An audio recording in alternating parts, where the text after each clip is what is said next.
In English, we say, today is Saturday and the weather is so great.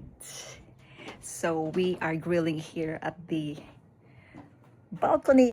And look, we have set up the table here and we are going to eat soon.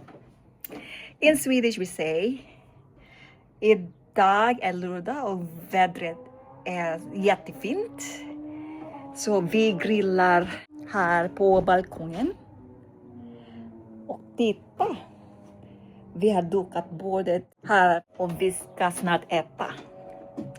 In Bisaya we say, karon kay Sabado, og tungod maayo ang tempo, nagsugba mi sa balcony, og tanawa, nag-sit up mi og kananan og mga nami hapit. In Tagalog we say, ngayon ay Sabado at maganda ang panahon kaya nag-iihaw kami dito sa balcony.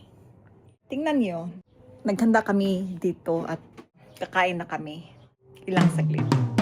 Happy weekend!